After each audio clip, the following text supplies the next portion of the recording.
नमस्कार, आप देख रहे हैं सिटी पोस्ट लाइव और आपके साथ मैं हूं अंजलि। दिल्ली तो बस एक झांकी है, बिहार में तो खेल अभी बाकी है, जहां पर दिल्ली विधानसभा चुनाव में बीजेपी की ऐतिहासिक जीत होती है। पूरे 27 सालों के बाद बीजेपी वापस दिल्ली को लौट चलती है। वहीं इस पर अब कहा जा रहा था जहां पर बिहार में भी इसका असर हमें देखने को मिलेगा।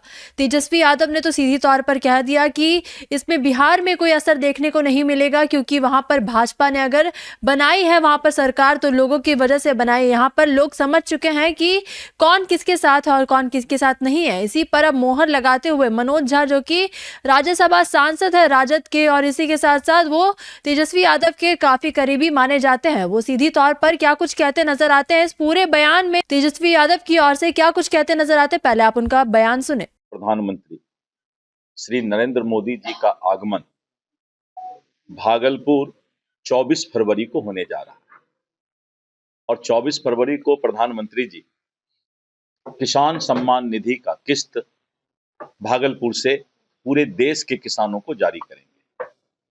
साथ ही करीब 3 लाख किसान भागलपुर के हवाई अड्डा मैदान में जमा होंगे और किसानों के समृद्धि और खुशहाली को लेकर प्रधानमंत्री जी किसानों के साथ चर्चा करेंगे। उसी के निमित्त आज बिहार सरकार के सभी मंत्री और जो भागलपुर के नजदीक के 11 जिला हैं, उन जिला के लोगों को, जो हमारे पदाधिकारी हैं पांचों दल के, उन लोगों को भी बुलाया गया है और आज यहां भाजपा के सभी जिम्मेवार साथी आएंगे। प्रधानमंत्री जी के कार्यक्रम की तैयारी, किसानों की भागीदारी अच्छे तरीके से हो, इस पर आज चर्चा होगा और आगे की रणनीति तय की जाएगी। और भारत विश्व गुरु बनने के रास्ते पर अब चल चुका है। इसीलिए देश की जनता ऐसे छलवाज नेता को, भ्रष्टाचारी और घोटालेबाज में लिप्त नेताओं को, और बिहार में तो रोजगार की बात करते हैं, लेकिन जब रोजगार देने की बात आई तो रेलवे में नौकरी देने में जमीन लिखवा लिया गया था। यही लोग रोजगार की बात कर रहे हैं, जो रोजगार देने में गरीब का जमीन लिखाने का काम करते हैं। और विकास की बात तो अब विकास पर तो कोई चर्चा ही नहीं कर सकता है कोई नेता। इसलिए नहीं कर सकता है क्योंकि नरेंद्र मोदी जी ने केंद्र का खजाना बिहार के लिए खोल दिया है, और जब खजाना खुल गया तो इनके मुंह पर अब टेप लग गया है। अब उनको जो है कुछ बोलने के लिए, गाल बजाने की भी हिम्मत नहीं। और चांदी का चम्मच लेकर के जन्म लिया हुआ राजकुमार गरीबों की बात करता है। अगर लालू यादव जी सचमुच सामाजिक न्याय चाहते हैं, सामाजिक न्याय की बात करते हैं, कर्पूरी ठाकुर जी और श्रद्धेय कर्पूरी ठाकुर जी और बाबा भीमराव अंबेडकर के रास्ता पर चलना चाहते हैं, रास्ते पर, तो ऐलान करें कि परिवारवाद नहीं, मेरा बेटा नहीं, बिहार का एक गरीब का बेटा कोई भी नेता बन सकता है, मुख्यमंत्री बन सकता है हिम्मत इस बात की। बेटा को ही मुख्यमंत्री बनाएंगे, परिवार के लिए ही सब कुछ करेंगे। और इन लोगों की बात समाज में अगर कोई चर्चा भी करता है तो शायद उनके इस पाप को समझ नहीं पाता है। अगर कोई उनकी चर्चा करता है, उनके परिवार का, उनका राजकुमार का, उनके राजकुमारियों का, कि बिहार का हम भला कर देंगे, तो बिहार का भला यही था कि रोजगार देने के बदले जमीन लिखाया जाता था। और बिहार का सामाजिक न्याय यही है कि पूरा बिहार का दूसरा कोई नेता नहीं है, हमारे कोख से जो पैदा लेगा वही मुख्यमंत्री बनेगा। इन सब बातों को स्पष्ट रूप से मीडिया समझे ना समझे, नेता समझे ना समझे, मतदाता समझ चुका है। और अगर कुछ बाकी है तो वो भी बिहार में सारा खेल हो जाएगा।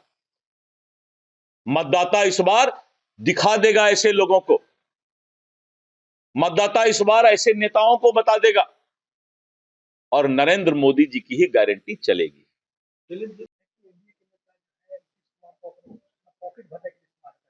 देखिए, 2-3 बात मैं बताऊंगा। अभी आपने देखा दिल्ली का चुनाव हुआ, इसके पहले हरियाणा, महाराष्ट्र का भी चुनाव हुआ और उसके पहले छत्तीसगढ़ का चुनाव हुआ। छत्तीसगढ़ में भूपेश बघेल कांग्रेस की सरकार जो आई थी, वो इसी तरह का वादा किसानों के साथ धान के सब्सिडी के लिए और जो मुफ्त का रेवड़ी बांटने का वादा है, इसको करते हुए भूपेश बघेल की सरकार छत्तीसगढ़ में बनी। और जिस तरह से अरविंद केजरीवाल ने मुफ्त की एक दुकानदारी खोलकर सरकार लाने का काम किया था, दिल्ली की जनता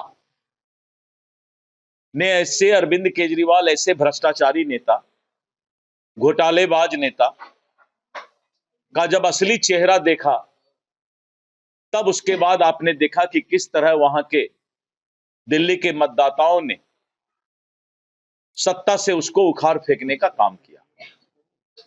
बिहार में भी कुछ लोग, कुछ राजनीतिक दल अरविंद केजरीवाल का आजकल चेला बने हुए थे और अरविंद केजरीवाल से सीख करके और जगह जगह होर्डिंग और फ्लैक्स लगा रहे थे कि माई बहन योजना में इतना पैसा दे देंगे, बिजली मुफ्त दे देंगे। यानी अरविंद केजरीवाल के नाव डूबने वाले रास्ते पर ये लोग भी चले थे। लेकिन जब दिल्ली की जनता ने इतने मुफ्त के ऐलान को नकार कर मोदी के गारंटी पर विश्वास किया और उसी तरह छत्तीसगढ़ में भूपेश बघेल और कांग्रेस जो अरविंद केजरीवाल के रास्ते पर मुफ्त बांटने का वादा किए थे, उनको भी उखाड़ फेंकने का काम किया।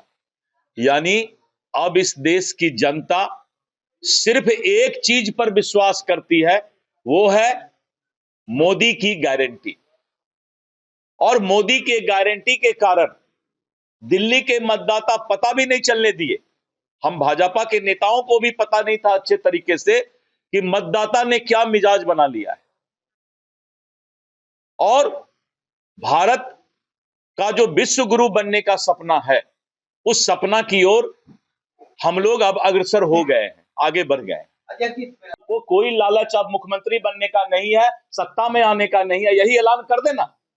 कल तेलर समाज की रैली में उन्होंने कहा का जो नतीजा आया है, मैंने जो गाना गाया था, इन्होंने कहा, अभी मैंने गाया था, जो हमारा 5 घटक दल है, हरा टोपी जदयू का है, भगवा टोपी बीजेपी का है, तो मैंने एक गाना हाजीपुर में भी गाया, हरा बा की भगवा बा, हरा और भगवा और ब्लू भी है, लाल भी है, लोजापा में ब्लू है, उधर हरा बा की भगवा बा, ब्लू बा की लाल बा, हरा बा की भगवा बा, ब्लू बा की लाल बा। बिहार में का बा? नीतीश कुमार के राज बा। और बिहार में का बा?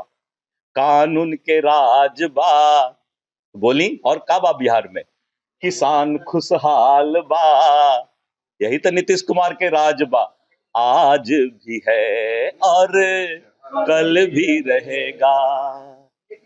हो गया आपके। तो आप सुन रहे थे क्या कुछ कहते नजर आ रहे थे मनोज झा। इसी के साथ साथ आपको बता दें, जहां पर नीतीश कुमार के बेटे निशांत कुमार की राजनीति पे एंट्री पे बहुत ज्यादा भी चर्चे चल रहे हैं कि निशांत कुमार जल्द ही राजनीति में आने वाले हैं। इसी के बाद बहुत ज्यादा घमासान हो जा रहा है। इसी में मनोज झा ने कह दिया कि इसके ऊपर मैं कुछ टिप्पणी नहीं करूंगा, अगर कोई आता है राजनीति में तो वो स्वतंत्र है आने के लिए। अभी आगे देखने वाली बात है आगे क्या कुछ होता है। तो फिलहाल इस खबर में बस इतना ही। इसी प्रकार की खबरों के लिए बने रहिए सिटी पोस्ट लाइव के साथ। आपका धन्यवाद। वीडियो को लाइक करें, शेयर करें और चैनल को सब्सक्राइब करना बिल्कुल ना भूलें।